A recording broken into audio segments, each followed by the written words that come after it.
All right, buddy, we are live. Welcome in the latest episode of that SEC podcast brought to you by Twisted Tea and My Bookie. I'm your host, Michael Bratton. I go by SEC Mike on Twitter. And I'm joined, as always, by my cousin Shane, who goes by Big Orange Vols on Twitter. What's up, yo, TSE sad homer? Hey, buddy, what's going on? Oh, man, we have got a lot to talk about, my friend. But before we get started, Mike, yes, sir. Can we just soak in that 75-yard run one more time?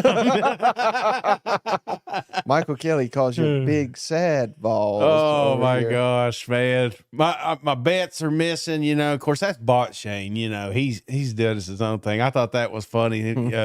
But no, it was a bad weekend. It really was, not only as a Vol fan, but, you know, as a gambler. You know, everything's falling apart, Mike. Damn birds' heads are falling off here, you know? Right. And I thought, Shane, it would be convenient here. Maybe we don't even start with the game. We'll get to it. We'll get to it here in a second. But we had big news here in the SEC on Sunday, Shane, that a lot of people did not see coming. And that was, of course, that Sam Pittman is returning. Yeah. This is official now. Hunter Yurachek confirmed it, the AD there at Arkansas. We're behind Sam. Now, if they get embarrassed by Mizzou, they may change their mind. I don't know. But I did a little emergency because I got to be honest with you, Shane. I didn't want to do it, but I was geared up, ready for the Sam Pittman fired emergency. But we turned it into Sam Pittman staying. So I already got my thoughts on it. I'm curious to hear your thoughts on Sam Pittman returning for another year. I like it. And I know there's a lot of fans that are out on Sam Pittman, but I'm not. Because, again, we got a glimpse of how good Arkansas can be underneath him.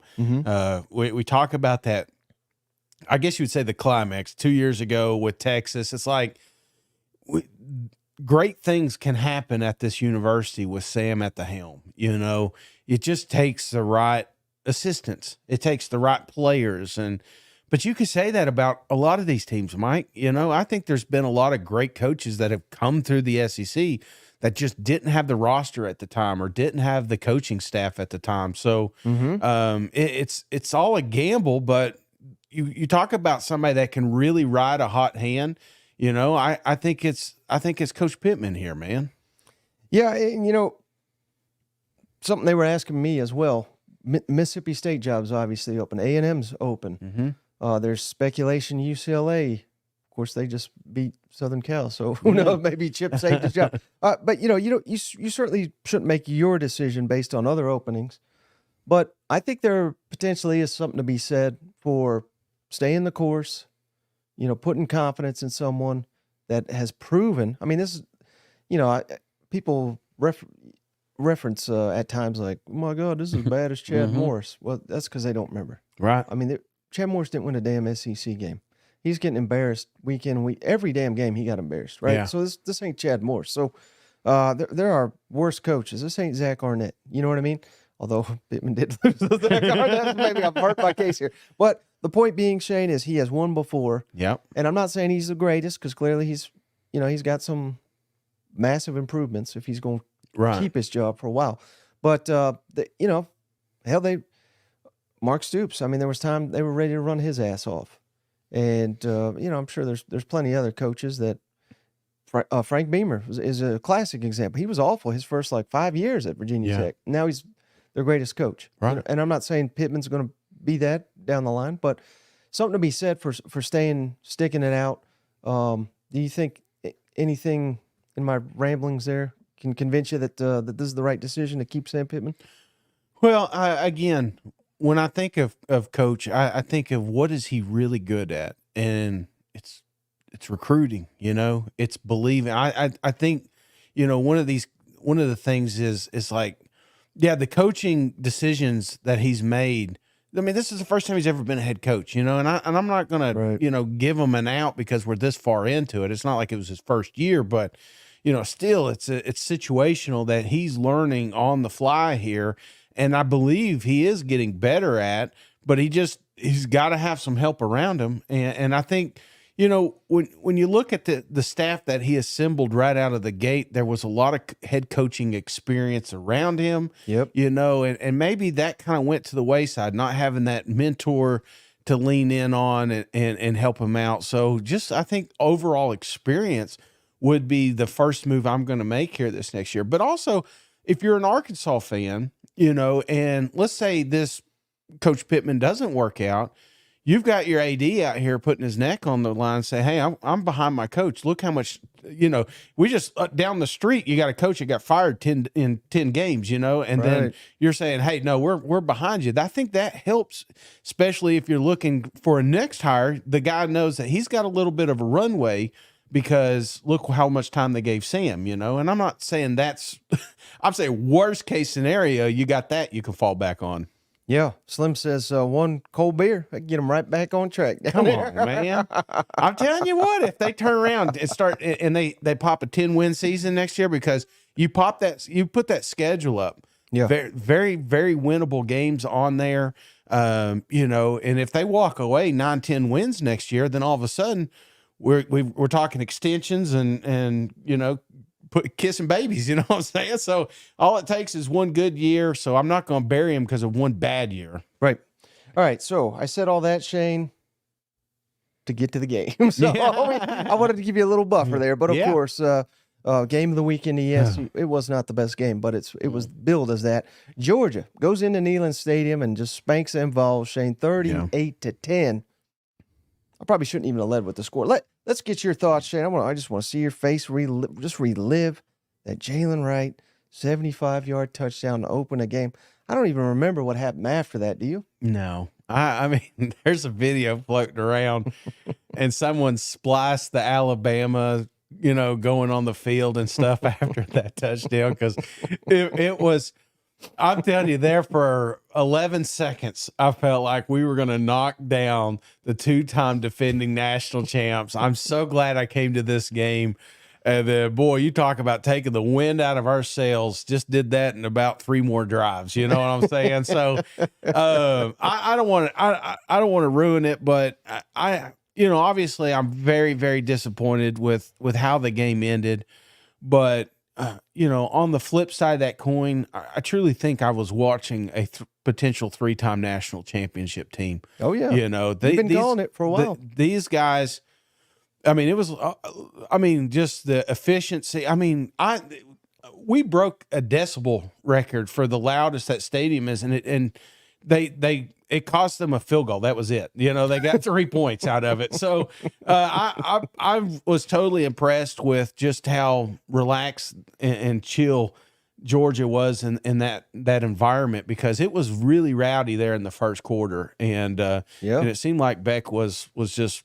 I mean, he was ready, Yeah, I'm glad you said that, Shane, because I want to give praise to Carson Beck, 24 of 30. It's just incredible, 298 yards, 3 touchdowns. And look, these numbers come from Matt Zinich over there at 24/7 Sports. His last 4 games, Carson Beck, against ranked teams, not just in general, no cupcakes here, 1,247 passes, so 312 a game, 11 touchdowns, 2 picks, 75% completion percentage. The Dogs, Shane, were money on third down, 9 of 13. It was just automatic. Yeah, I felt that. And they didn't even have Ladd in this one. But is it overly simplistic to say this shit? Because here was my read. I mean, I get it. Georgia, more talent than anybody, short of maybe Bama. And yeah, Georgia's got a better defense than Tennessee. They because hell, they got a better defense than anybody.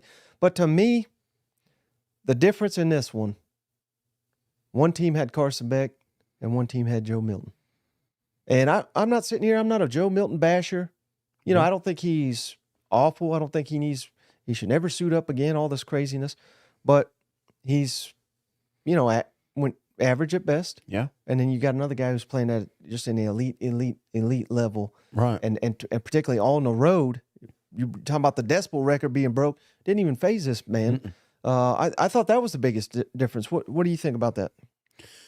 Well, yes. I mean, that's I think if you're looking at just the glaring difference, it's hard not to argue that, Joe, because again, there were several opportunities down the field that were missed. Wide receivers running wide open, and we either overthrew it or underthrew it. And it almost felt like the playbook just condensed all of a sudden when those big plays weren't happening. Like they said, hey, let's try this. Let's get them back in the game. And then when they realized, they're like, hey, but let's don't lose by 50, let's go back to our bubble screens and freaking draws. That's kind of what it felt like. Joe did not have any mobile presence. He was not a mobile threat. And I've said this, it's like beating a damn drum. If you don't have that, this offense isn't going to work. But it wasn't just Joe Milton, man. Yeah. The secondary, like you said, gave up key position, like third downs. It's like, hey, you know what?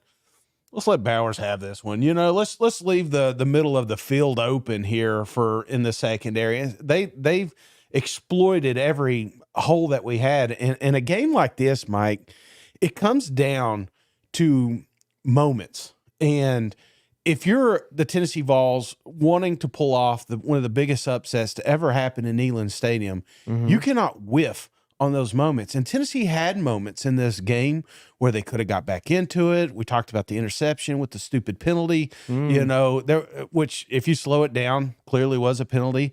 But I'm not saying that was part of it, but it was these moments that they had to bat 1,000 to make this a game or potentially pull off the upset, and they barely did 500. So that's right. That was the biggest problem there, and I hear it. We're surrounded. We're in East Tennessee, so obviously we're going to hear a lot of negative Vols going on right now. I've got a buddy, and I won't mention who it is. He's talking about kids leaving and all this stuff, and the stars are falling. But I want to take volunteer fans back for a second, okay? I want you to close your eyes unless you're driving. I want you to keep them open. But it's 2011. We're second year in. Derek Dooley is our head coach. We've only got 3 recruits in the top 200. You know what I'm saying? We only won one SEC game, and it was against Vanderbilt in overtime. So can it be worse than this right now? Absolutely. Am I wanting to fire Heupel? Hell no. Am I think the world is going to end tomorrow? No. Nico is not. He's not trading out, man. We'll be fine. And I just think that big picture here, we're a lot further along than we should be compared to some of these other programs. Like we're talking about Mississippi State losing a coach, Texas A&M losing a coach, Arkansas potentially losing a coach. Tennessee's not there. Are they having the year they wanted? Absolutely not. But I'm not burning the program down because of getting shellacked by Georgia. There's a lot of teams that are going to get their ass beat by Georgia this year. Yeah, pretty much every team. Yeah, moving forward. There's a reason, Shane. I always reference red zone stats, and Georgia killed it again. 5 of 5, 35 points. On the road, hostile environment. That's perfect. Meanwhile, Tennessee, they went down the red zone twice, came away with 3 points. I mean, that's losing football. You know what I mean? So it's just, it is what it is. But Georgia, I'm on board with you, man. I don't think anyone's stopping Georgia now. They just look better and better each week, and this is even with players limited or not in the lineup, and they just look elite, man. And I hate to keep going back to this pile on Tennessee thing, but Tennessee's banged up just like a lot of programs, but the receivers, the offensive line is not in shambles, but we're missing our 2 tackles, I mean, do you really want to roll out your potential, freak rookie? I don't know if you want to do that now, but I have heard the argument that he would have lost his red shirt. They wouldn't have been able to play him, but in the Vanderbilt game. So look for Nico maybe to play a little bit more in that Vanderbilt game, potentially the bowl game, right? Something like that. But here's a kid that didn't waste a year. So it's all about the big picture. And then on the opposite side, Georgia, a team that also had some, Tate Ratledge went down in this game. You get one lineman back, you lose another lineman, and I don't know what the situation is there. But this is why Georgia is a national championship contender, is because they have that competitive depth. Losing an offensive lineman like Tate Ratledge destroys programs like Tennessee. It doesn't Georgia Bulldogs right now. So Yeah. that's the difference in these two programs. That's the nicest thing you said since the sticker ripoff about Tate Radley. I saw him on the ground, and I felt bad, because I don't root for injuries. You know what I'm saying? I think that's stupid, and I know this game meant more to him probably than a lot of people in that Georgia uniform. And but yeah, I guess that is the nicest thing I've said about his hair's still stupid. But even though I can't grow hair, You take it if you could get it. I know. I'd have a mullet if I could. But to me, Georgia played a lot of zone defense because they didn't. That tells me they didn't respect Milton's arm. Now, obviously, he's got the big arm. Everybody knows that. He can throw it 1,000 yards or whatever. But he's doesn't have the accuracy. Yeah, and that's what that says. And I get it. We're not doom and gloom. We're not fire hypel. But how about this stat, Shane? In second half, against Florida, against Bama, against Missouri, and against Georgia, all those games combined, 9 points in the second half for Tennessee this season. And this is, defense made strides.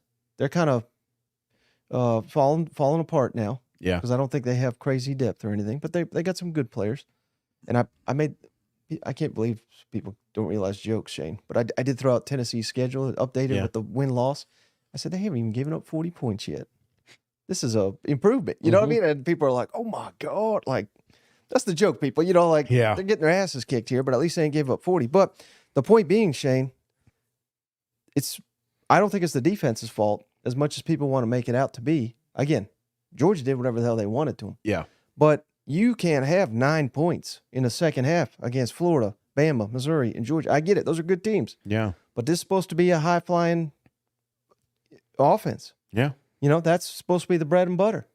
And it's not, I'm not just sitting here blaming Joe Milton because you're right. The offensive line has taken a step back. The receivers are not even close to last year. They're getting virtually nothing from the tight end position at times. They got ball. But I am concerned, Shane, that if this bleeds into next year with a new quarterback, and they don't have a good offensive line and they don't have weapons at receiver, I don't know. I'd be quite concerned. Again, I'm not saying that, everything's just roses in Knoxville. Obviously, there's going to need to be some changes. I think losing your OC has been a kind of a glaring, like everybody just said, well, it's okay. It's Heupel's offense, blah, blah, blah. But, there's obviously a noticeable step back in offense production and play calling. You're seeing Missouri going through this right now. Once Drink got his hands off the playbook, you know what I'm saying? All of a sudden it opens up and Missouri's got one of the best offenses in the country.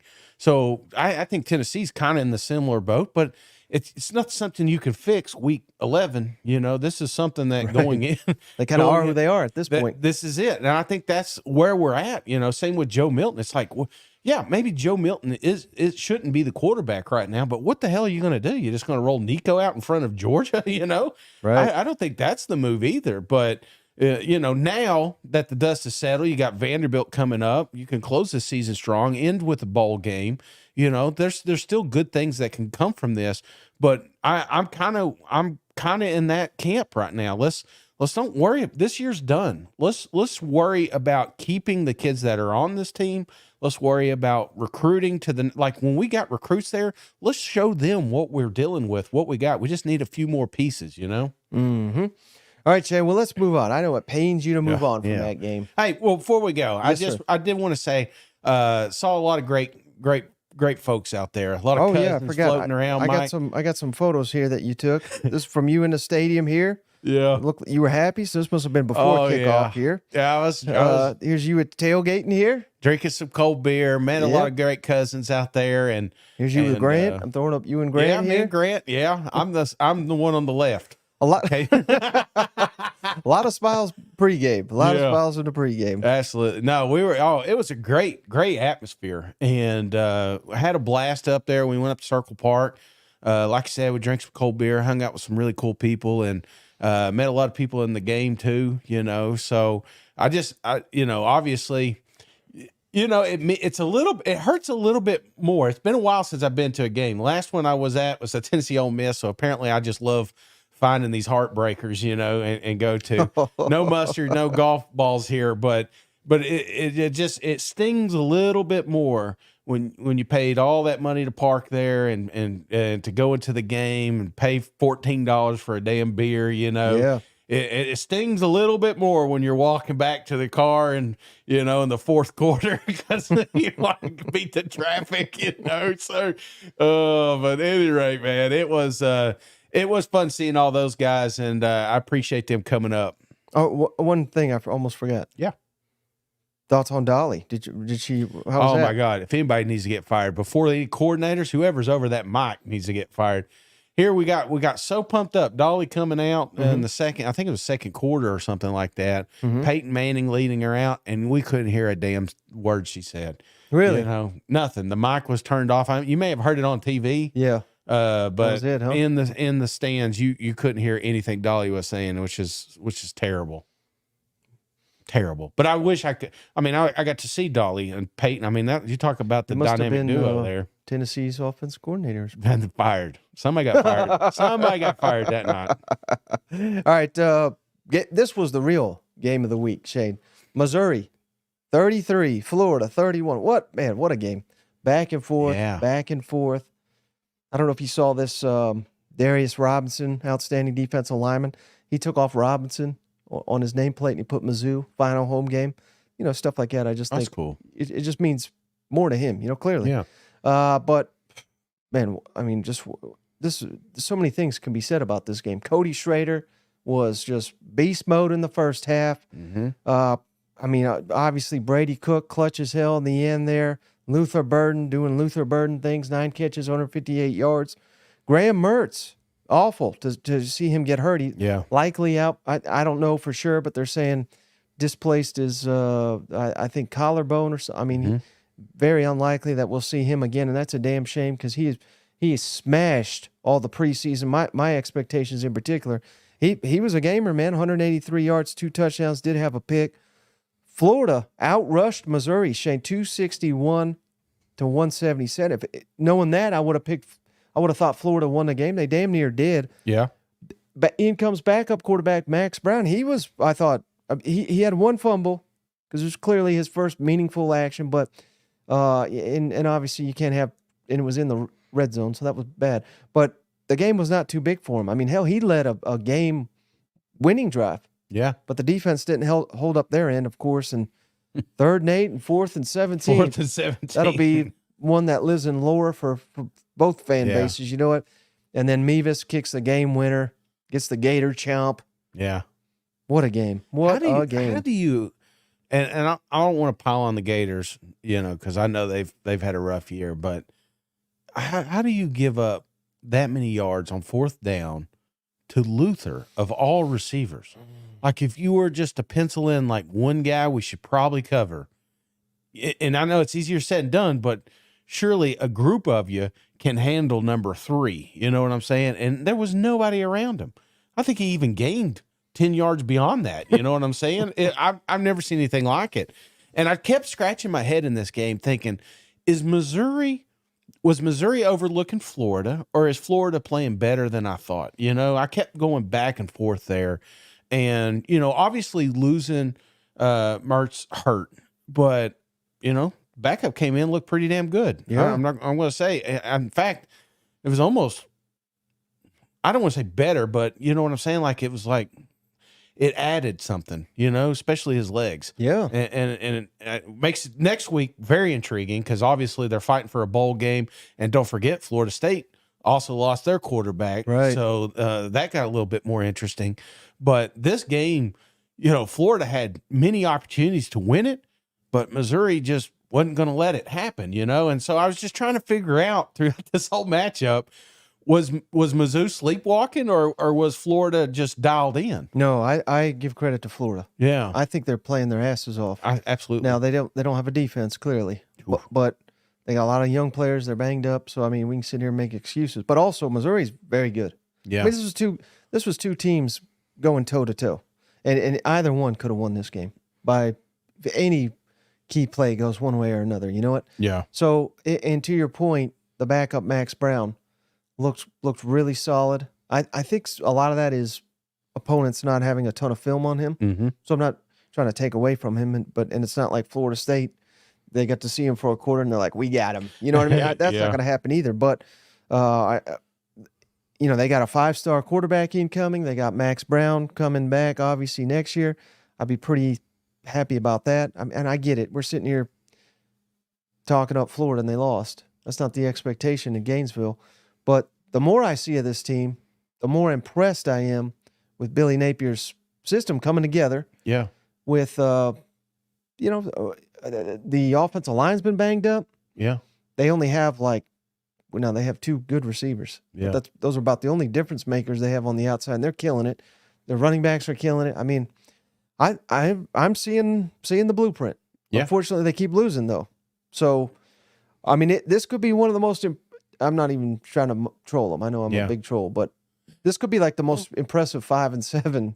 You know what I mean? Like if they lose to undefeated Florida State, I know it's not the end of the world. But again, 5-7, that ain't. Do you good think enough. that there's any moves down there? I mean, I know. I think Billy's safe. Yeah. But do you think Armstrong's safe? Because no, when I watch some of these games, that especially like the Arkansas game and now this one, just the it's like third downs don't matter anymore. You know what I'm saying? It's like, they're still going to get it. They're still going to move the chains. The defense, I think, is just always in bad placement in pivotal times. So I was just curious on your thoughts on his jeopardy of losing his job, because that defense, if the defense was, like you said, if the offense has got it figured out, it feels like, and they're gonna keep you. Now there was some. I'm not gonna just say it was just all rainbows and roses. At the start there was some opportunities that the offense didn't capitalize on. But if I told you at the end of this game that Florida's going to have over 200 yards rushing, you would think they won the game. You know what I'm saying? Mm-hmm. Yeah, that's why it's like, what do they say? One step forward, couple steps back. Yeah. I mean, that. And then now we're getting the offense going, and Mertz goes down. Yeah. You know what I mean? Like, that's just tough, man. And I don't think, again, I think we've seen enough from Billy to be like, he should be totally fine. Yeah. I think. Yeah. Now, losing recruits, we'll see what next week looks like. But again, you're right. They lost their quarter. I don't know. I know nothing about Florida State's backup. He might be just as amazing. I don't know. But if they're playing this hard against Mizzou and who was it last week? LSU, toe to toe with likely Heisman winner Jaden Daniels. I think they can go toe to toe with Florida State at home, and I think they can knock him off. Oh yeah, you know what I mean. I know it'd be an upset. We'll get to the lines, but and rivalries, crazy things happen. I don't know, man. It just seems like, I mean, they struggled when that kid went out. Who were they playing? Like South Alabama or something like that? I don't know. Some team they invented a couple years ago. Right. So it didn't matter, but it was still a tight game after QB1 went out. Mm-hmm. So that one got a lot more intriguing. But again, you have to win. You have to win. And I thought their best opportunity would be this week, and they were pretty damn close. Almost had it there, just left too much time on the clock. Yeah. ETN running out of bounds for some reason. But anyway, I digress, I will say this. Missouri needed this. Yeah. Because I told you, I think they patted themselves on the back too long after that Tennessee win. This one, I think, woke them up that anybody can knock them off, including Arkansas next week. But they're on pace, Mike, for 10 wins and somebody called 11. I mean, even a bowl game. I mean, you talk about ending this season with 11 wins, probably a top 5 team. I mean, that's nobody, even myself included, saw that coming. Yeah, this morning I was listening to a Mizzou podcast. I think it was the Power Mizzou, and they were like, "Ain't nobody out there had Mizzou winning 10 games," and I was like, "Boy, come on now." 10 fingers pointing at this guy.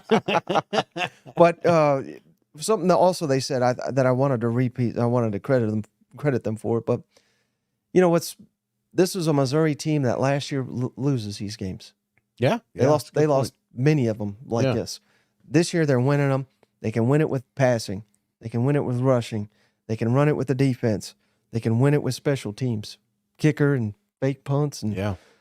this is the mark of a good team because it's, unless you're elite like Georgia or Bama or something like that, and you can rely on something each and every Saturday. Mm-hmm. Teams like Mizzou, and this is not meant to be disrespectful, but sometimes the passing game may not be there. Yeah. Sometimes the running game may not be there. Sometimes the offense may not be there. You just need various parts of your program to step up on individual Saturdays, and that's what's happening.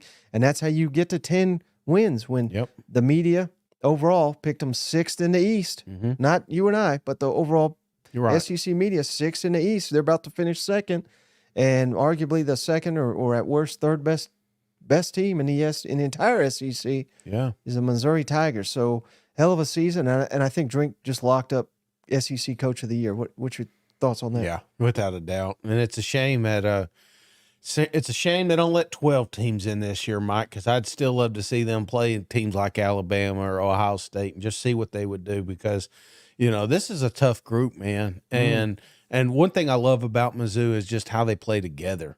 It's not – I mean, it's easy to point at Luther's stats. It's easy to point at Schrader's stats. But, when you see Cook and him on the sideline at the end of the game, this is a true brotherhood. This is a team that knew everybody outside of them was against them, and they united, and it's just exciting. I mean, what they've done is just freaking impressive. Yeah. Well, you know who else is impressive, Shane? And Cook needs to change the mouthpiece. I can't stand the black, and it almost looks like he's got teeth missing, and I try to, what I'm saying? That's the only thing I would switch is his mouthpiece. But what you got? I was going to say, who else is outstanding? Who's outstanding? MyBookie. Shane, head on over to mybookie.ag today. Put in that promo code, that SEC. They got a special Thanksgiving offer right now. They got all kinds of props and bets, and obviously there's loaded college football, NFL football. I think NBA's even started. Mm-hmm. All the sports got you covered at mybookie.ag, online sportsbook. Head on over there today. I know the season's winding down, but this is still, if you haven't yet, the best way to help the show, stay independent, and head on over MyBookie. Don't forget that promo code, that SEC. And I bring that up, Shane. I know. Because you're the professor's lock of the week. Fell just short, brother. And, hey, I was dead wrong, too, so I got to admit that. South Carolina beats Kentucky 17-14. Back and forth affair, Shane. South Carolina jumped out 10-0. I was like, my God, Kentucky's in trouble. And then they rally. They take the lead 14-10, and they had it deep into the fourth. But then South Carolina, look at Carolina's drive chart, Shane. I should have just led with this. Touchdown field goal. You're like, whoa. 3 and out, 4 and out, 3 and out. 6 plays, 0 yards. Touchdown, 3 and out. And you're sitting there saying, that's the damn team that won the game. That's how damn ugly this game was. 3 turnovers just absolutely killed Kentucky. Pick in the end zone, fumble while driving.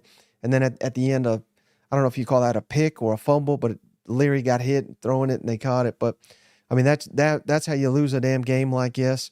And, man, for all the hype with Devin Leary, I mean, I hate to just bash a guy, but so many missed touchdowns. Yeah. Not just big gains, but potential touchdowns are there. They're calling them. It's kind of the same old. It's been this way the entire season. I guess he just kind of is who he is. They invested in him, and it's kind of blown up in their face. And after the game, Shane, I don't know if you saw this, Ray Davis, who he did have he had a really good 31-yard touchdown. But after the game, and I think he deleted this, but the bell cow. Everybody sees. Yeah. You might as well just leave it up if you go post. But it is what it is. I thought I was the bell cow. He was not. What's your thoughts on this one, Shane? Oh my gosh. Well, just when I thought Professor Shane was on a new streak, I was just like, people are going to start being excited on who I pick now. Nope. Nope. And you'd think it would be my fault, but you know whose fault it is, Mike? These Kentucky listeners, because they didn't dig deep into their pockets and pay for better players, Oh my God. This was just a terrible game.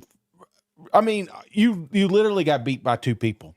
Spencer Rattler and Leggett. It felt like two guys against 11, and they won. And nothing went Kentucky's way. Just as soon as they get a long third down, they'd some stupid penalty or they'd give it up. And then stupid interceptions and at the worst possible times. It was just all facets. They just I don't know. It's like Lady Luck was really against them that night. It's like angels in the outfield, but the opposite, So that's kind of what this game felt like. Kentucky it never felt like they were going to win this one, that South Carolina was going to somehow manage to win this. It wasn't pretty. It was kind of sloppy at times, but South Carolina bowl hopes are still alive, Mike. Yeah. And Mark Stoops, I don't know what you think, man, but early next season, we're going to be talking about coaches on the hot seat. Mm-hmm. Sam Pittman going to be one of them, but he's going to be right there with him, man. And I mean, that's a lot of money for a buyout, but I would put Stoops right there because you can't say this is all about the players anymore. They wanted the best quarterback in the transfer portal, they got him. They wanted the best running back, they got him. And then turn around, what? Yeah, and I threw up the schedule here, Shane. So they started 5-0, like they always do. Load up on this damn cupcake schedule. Mm-hmm. Now they did beat Florida. I mean, that was a very impressive. Hell, Tennessee can't beat them, but so Florida fans can't wait for Stoops to get fired. Yeah. I'll tell you that. But as nice as that was, Shane, then you get just destroyed by Georgia, 51-13. Mizzou whoops your ass at home, 38-21. Tennessee didn't whoop your ass, but they owned you basically, and they've owned you for 40 years. You beat Mississippi State. Good job. They're so good they fired their coach. And then Alabama kills you. You lose to South Carolina, which you have owned up until recently. And now you go at Louisville in the season finale. First-year head coach. Yeah. They're top 10 in the country. Fans in that state are seeing, my God, you can punch above your weight. You're elite. And I get it. Louisville, it ain't the SEC. I mean, I'm not saying they'd be top 10 if they were in it. They'd probably have the same damn record as Kentucky. Yeah. You know what I mean? So, but it is what it is. But you reference that. One of the commenters said, Shane, they're 1-5 since his damn pay up comments. How about this stat, Shane?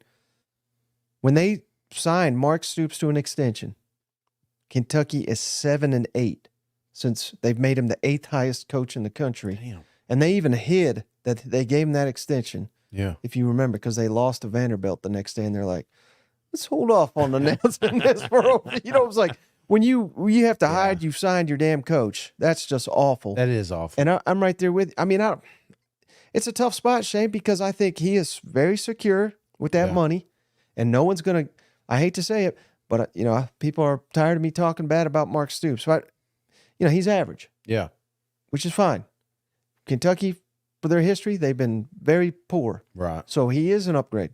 But, you look at the jobs that are open, like A&M and maybe UCLA, they are not going to pay Mark Stoops $10 million to come coach him. Right. Because they know what they're going to get out of him.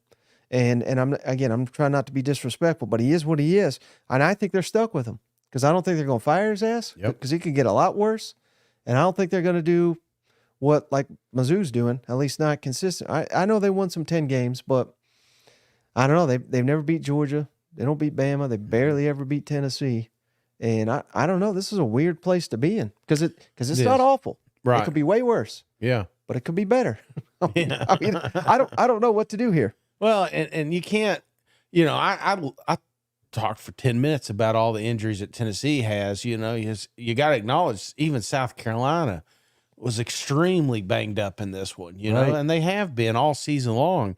Even Leggett, I guarantee he's fighting through something, but these boys, they just came out and just willed themselves to a victory here. And Kentucky, I felt like was the better program. It's like I'm watching these guys and I'm like, if there was attributes, I'd say, well, Kentucky's offensive line's better than South Carolina's.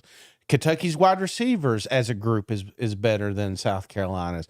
The quarterback, obviously, I've got Spencer leading it, but even the defense, it's like there's no reason that Kentucky should lose this game, but they did. And my hat's off to Beamer and company because again, Yep. the one thing we've always talked about Coach Stoops is he's always gotten more out of less. Well, nobody's getting more out of less than Shane Beamer right now, and still finding ways to scratch and claw to this bowl game. So yeah, I mean, right now South Carolina is a dangerous little team. You don't want to play them. They got Clemson coming up. They have to win, but I think Kentucky, man, has to win. They have to end on a strong note and beat Louisville, and that is not going to be easy to do because why? Coach Stoops doesn't beat teams with winning records, you know? Right. And hey, you shouted out earlier, Spencer. I mean, he was tough as hell in this game. Hell yeah, he was taking massive shots. I think they even played Sellers, the freshman. Yeah. Looked like they played him more than they wanted to because I bet he was hurting. Yeah. And he needed breaks. I don't know that, but that's kind of what it looked like. But he still had 207 yards, 2 touchdowns. But how about Leggett, Shane? Jeez. You mentioned, you shouted him out. This stat, credit Cole Kublik, SEC Network friend of the show. Leggett in 2019, 2020, 2021, 22, 4 seasons, 42 catches, 423 yards, and 5 touchdowns combined for 4 seasons. This year, 65 catches, 1,187 yards, 7 touchdowns. Jeez. Smashed what he's done. So again, credit another player that is developed and making the most of his. I mean, he's an NFL player now, and there was no shot in hell he was a year ago. No, you know what I mean. So I don't think enough's talked about these guys that work their ass off and fight. And all we heard was Juice Wells, and I'm not taking away from him. He's phenomenal, and it's kind of sad because you're sitting here like, God, if only they had Juice and Leggett. You know what I mean? Like they would just imagine how damaging they could be to defenses. But he stepped up, man, big time. It's so funny because you go early games. There was great receiver play, but there was at one time I was quad boxing, and you've got Neighbors and Williams and Burton, Luther, and then you got Leggett. It's like all in here, It's like, man, these are all NFL studs. You know what I'm saying? Right. It was you couldn't keep your eyes off of them. You kept bouncing around back and forth. I just think Leggett,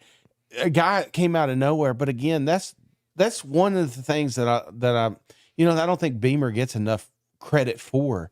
I talked about more out of less, but just identifying what would be more, I think that's one of the things.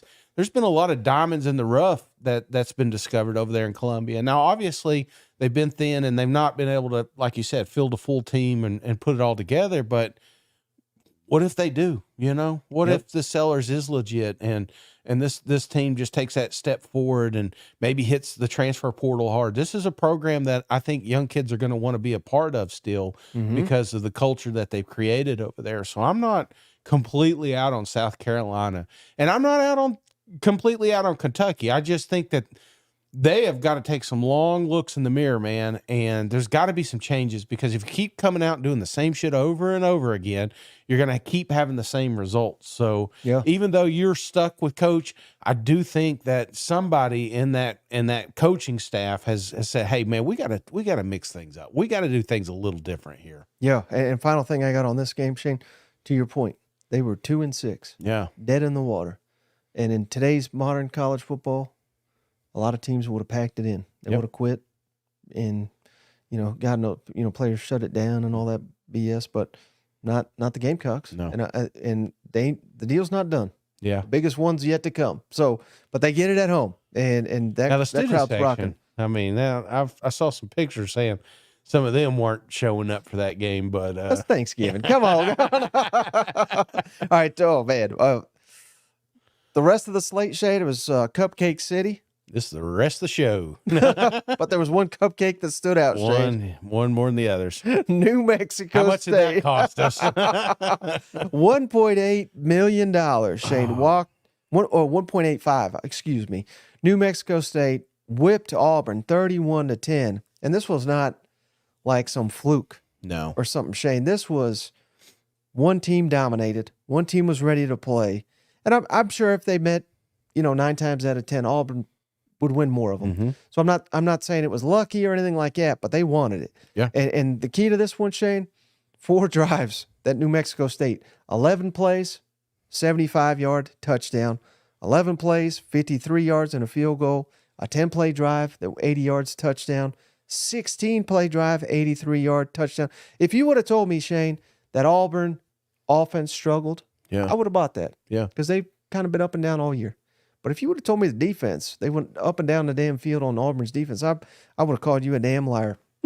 Auburn had 5. They ran 5 plays in the first quarter, Shane. That's crazy. I mean, it was awful. And, I mean, they're catching them with fake punts. Mm-hmm. Now, the quarterback was doing some crazy shit. He was running around and throwing these dimes. I don't think he could have done that to save his life again. But he did it multiple times in this one, so maybe he is just that good. But how about this, Shane? This is another wild stat. The last 2 years, there have only been 2 examples of a team that was an underdog by 21 or more points and won by over 21. So that's a 42-point swing. Right. This is one of them. I already know. Georgia State. No, the last 2 years. Oh, last 2 years. Last year, Hugh Freeze and Liberty lost to New Mexico State as a 21-point favorite and lost by over 20. Got his number. So something's up. I mean, Hugh should never schedule this damn team again, but this is embarrassing. Just pay them to go away, And the thing that pains me the most, Shane, for this one, is it takes a lot of luster off this Iron Bowl. It does, but I think it ends a lot of momentum too, because Auburn was picking up steam. Yeah. And it was going to help in the recruiting trail, because even if you lose against Alabama, people are expecting you to lose against Alabama and say, man, give the Auburn fans something to look forward to. They just came off that huge win against Arkansas. The momentum, I mean, it was just picking up and freaking Hunter had 8 damn carries the entire game. You know what I'm saying? They knocked them. They almost, New Mexico, it felt like they played Auburn football like they did the first few games, just keep away. It felt like they were on the field the entire time. Yeah. And they just sucked the wind and the life out of this program and this stands. It was just almost hard to watch. It was a hard watch at times, man. So I hate it because they got manhandled up front. If you took their jerseys, like if they all had the same color jerseys at times, you would have trouble picking which one is Auburn and which one's not. Which one's the SEC team and which one's being paid $1 million to come here and play. Almost 2. I'm just saying it was embarrassing how they got picked on up front on offense and defense. This was just, it was just embarrassing. It's a game they quickly want to forget, but I hate it because all that momentum, all those steps they just took forward, it feels like they just took a giant step back. Yeah, and I can't confirm this. I didn't hear it, Shane, but according to Bobby G in the comments, New Mexico State was chanting, "We want Bama." Oh my God. I hope that's true. Yeah. I hope that's true. But one other thing I wanted to ask you about this, because this is so embarrassing, Shane. But do you think that Hugh Freeze lost any goodwill with the Auburn fans after this game? Or will they look at it like, they were looking ahead? No, yeah. We just beat the brakes off Arkansas. I mean, that seemed like when you do that, I get it. Arkansas's not great this year. But when you win like that on the road in the SEC, people look at you like, we got our guy. Yeah. You lose a damn game like this, I don't care if it is year 1. No business losing this game. At least, particularly not in the fact. It's different if you got 5 turnovers and you lose by a field goal. Yeah. But they kick their ass. They all do it. They all say, well, didn't Kirby Smart lose a game, year 1? Didn't Nick Saban drop one to UL Monroe? I mean, come on. Like, you're comparing them to the 2 greatest coaches. There is going to be some of that going on naturally. But I think just as a fan that, you lost a little bit because I thought we figured it out. You know, I thought Peyton Thorne figured it out. I thought, this defense figured it out. And then you come in here and these guys just played damn chess while you were trying to figure out checkers. You know what I'm saying? They had a script and they kept to it. And I don't know if this is true or not, but I also heard, New Mexico's quarterback was supposed to be out this entire time, comes out and he was limping during the pre snaps and everything, throwing bad balls, almost like they Trojan horse this thing, like they wanted to come in here and portray that they suck at quarterback in here, kind of like Texas A&M did with Johnson. They put that jersey on somebody else, just to play games with them a little bit. And again, I tip my hat to New Mexico because Auburn had shots to get into this game, Mike. They really did, but they kind of shot themselves in the foot a lot. You know what I'm saying? Especially on defense. They had opportunities to get off this field. Stupid penalties kept these long-ass drives going, Right. And you couldn't. You needed a little momentum because this is a team that you see this. Everybody in the SEC has got one of these teams on their schedule, and it's a little slow and sluggish. We're going to get to one here in a minute. I think prime example is Ole Miss. Real slow first half, but they just needed a spark. And once that spark, it was like the floodgates opened up. I think that's all Auburn needed, and they had those shots, but then again, they just hung themselves with it. Well, Shane, an upset happened because we spent way too much time talking Auburn, New Mexico we got State. Like six listeners now, So, the rest of the SEC really ran through their cupcake schedule. Yeah. Alabama beats Chattanooga 66-10, and my God, Shane, touchdown, punt, touchdown, field goal, touchdown, punt, touchdown. That's the drive chart for Bama. Jeez. So they were killing it, and they forced 6 3-and-outs and an interception. They whooped their ass, but Miss Terry must hate Chattanooga. That's you got any other thoughts on this one? No highlights there. That was nothing. All right, how about Ole Miss, Shane, taking care of it? They actually look sluggish. Yeah, I was like, upset. Yeah. Whiff and Kiff and go whiff on this one. They won 35-3. So that's a sign of how good your team is when you're struggling and you're still winning by 32 points at home against Monroe. Any thoughts on this one? No, again, I think fans, I believe it's 7-3 at half, and a lot of people kind of freaking out about this one. But again, so once they found that momentum, there's no way you were going to contain Ole Miss and company. Not a game in the second half. Yeah. And then how about now the only reason this was worth mentioning, Shane, LSU beat the brakes off Georgia State, and Georgia State actually scored first. They went up, and I was like, no, not again, not George. Come on, Georgia State. LSU won the rest 56-7, but Jaden Daniels 8 touchdowns, and they're clearly playing NCAA score. We got to get this man to 413 pass yards, 96 rushing yards. Shane, he leads the country yards per carry. Jaden Daniels, the quarterback for LSU. And you know what he kind of reminds me of out here running? Remember that, I don't even know what it's called. I'm not hip. And I sent it to you. Yeah, you are. And it blew your mind. Remember that clip of that A&M guy with his feet? Oh, yeah. Whatever the hell that is. I don't know what it's called. That it's dance. like slide running. It looks like they're moon. I don't know. I can't. That's what it looks like to me when Jaden Daniels plays football. Yeah. It's like, how's he moving like that? Trying to figure out. He's just so smooth and seamless. He's almost like a ghost out there. Like you can't believe the way he's moving. You remember those little fairs we used to have at the school? You go in there so you can get out of class and you pay some money and you get to you buy books and stuff like that. Do you remember? And they used to have those weird art things. Like if you cross your eyes a little bit, and all of a sudden you see the 3D. That's kind of what Jaden Daniels is. It's like you're just. It doesn't make sense, but I love this. I love that they're padding the stats because at the end of the day, when we're looking at who's the best player in the country, it's going to be hard to deny somebody that has, like you said, that's leading the country in yards per attempt. That blows my mind. I loved it because I kind of drifted off this.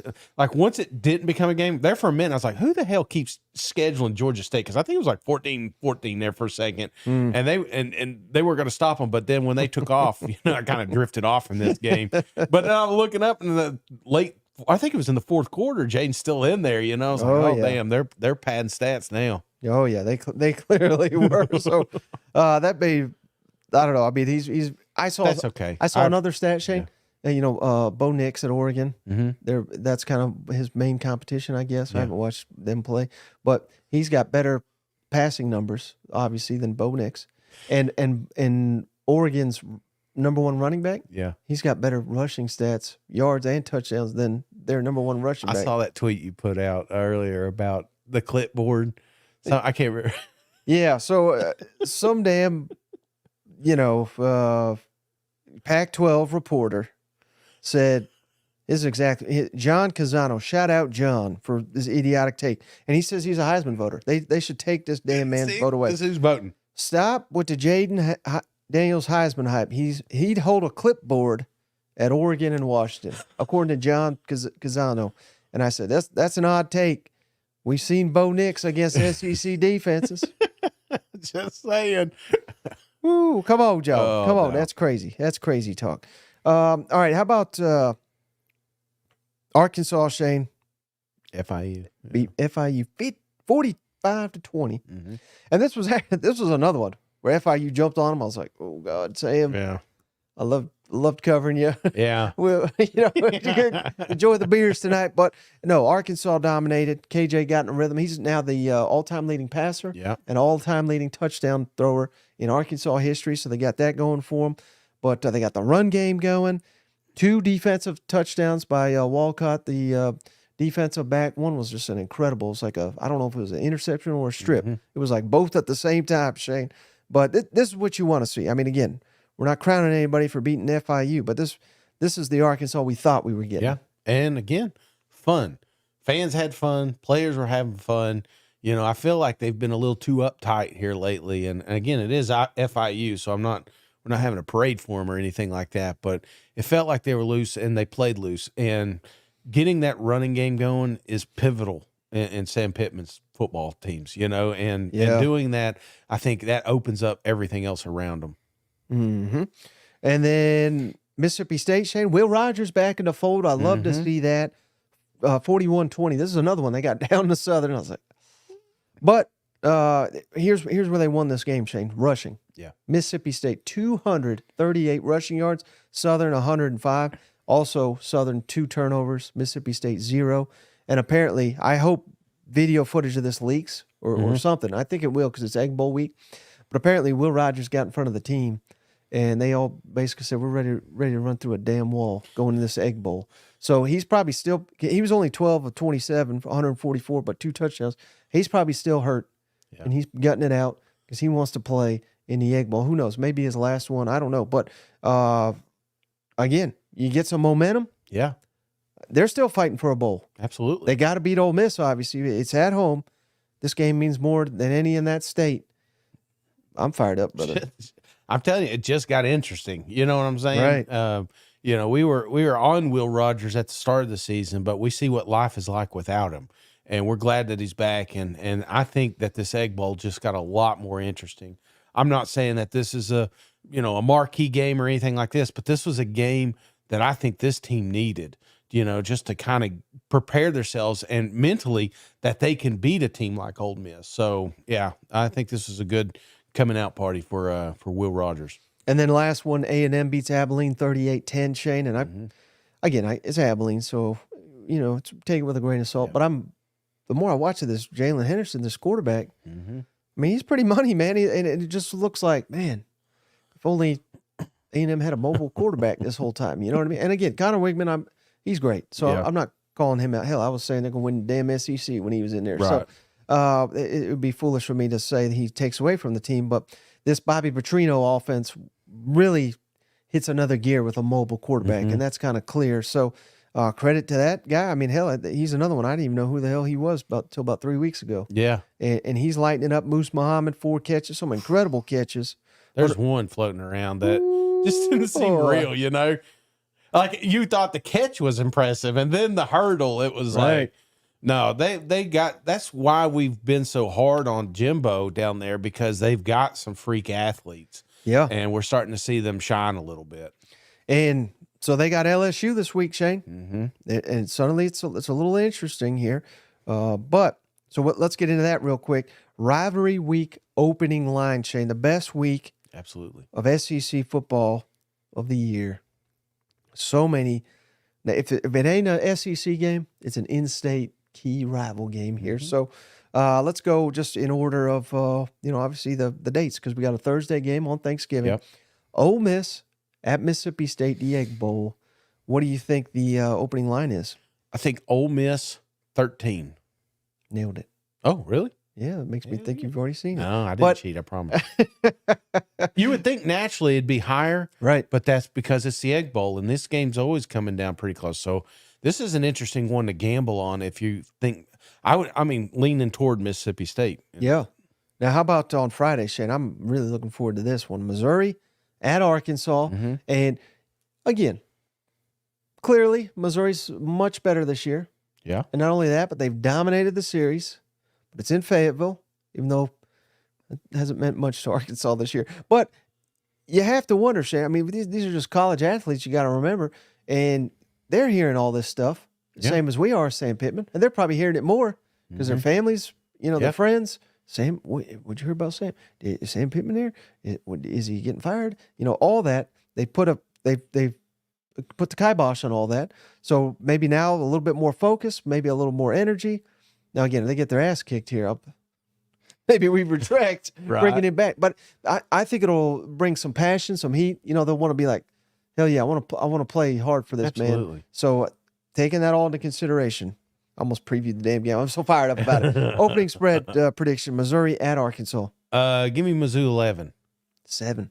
Oh, okay. Tight. I was trying to lead you into it. It's gonna be better than anticipated. All right, how about Georgia at Georgia Tech? Georgia 38. And keep in mind, Georgia Tech's bowl eligible. They just clinched that for the first time in a long time. And 30. I don't know. Maybe Georgia's got eyes on that SEC champ. Imagine Georgia winning all these damn games, and then this is the one. That. This is the one that gets them. No, I'm going to say I'll bring it down a little bit. Georgia 35. 23.5. Lock it down. All right, how about Kentucky at Louisville? Top 10 Louisville, remember. This is going to be a good one. I think it'll still be tight. Louisville, give me Louisville 10. 7. Okay.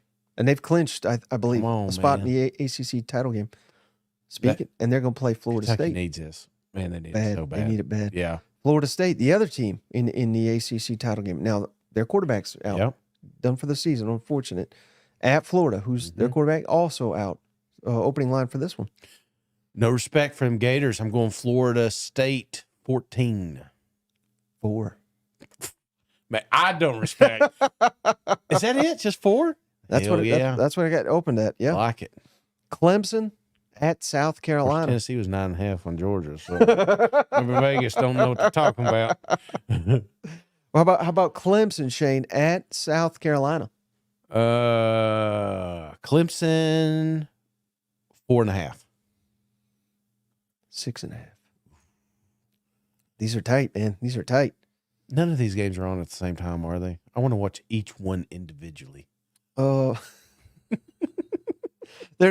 of them are not on. Okay. Yeah. I mean, sometimes there'll be like 2 on at a time. Okay. No more than I don't want to watch a quad box anymore. Yeah. No, you want to have to this weekend. Yeah. How about the Iron Bowl, Shane? Alabama at Auburn. Oh man, I think this big time adjusted this week. So give me Alabama 17.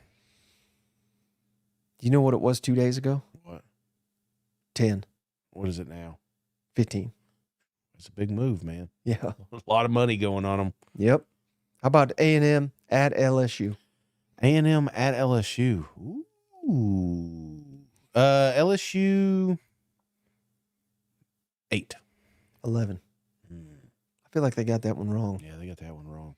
That one's going to be close, too. They're all going to be close. I'm saving the best for the last, Shane. Uh-huh. Vanderbilt at Tennessee. Oh, baby. Give me them ball. Keep in mind, Vanderbilt's 2 weeks to prepare. Who's quarterback? Give me Tennessee 17. 23. Oh, no respect for the Doors. No. They haven't won a game in We're going to put some money on Vandy now. But, man, just think of those games, man. I know. From what we had last weekend to this weekend, I try to pump these guys up, you know? Yeah. It's like an appetizer. Like, you got to try the pickle spears, and they're like terrible, you know, the fried pickles. You know?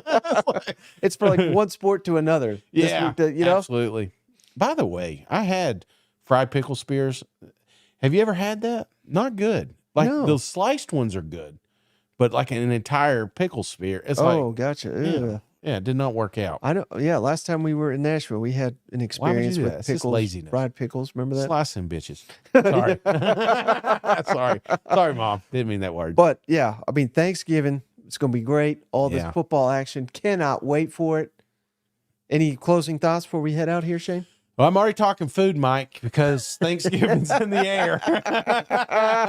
Oh, we got a lot of good food starting to float through our house, and this is the best week of college football, Mike. Not just because of the family and fellowship, and don't forget, you know, we're going to have some grateful podcast here in a little bit, but more importantly, the rivalries.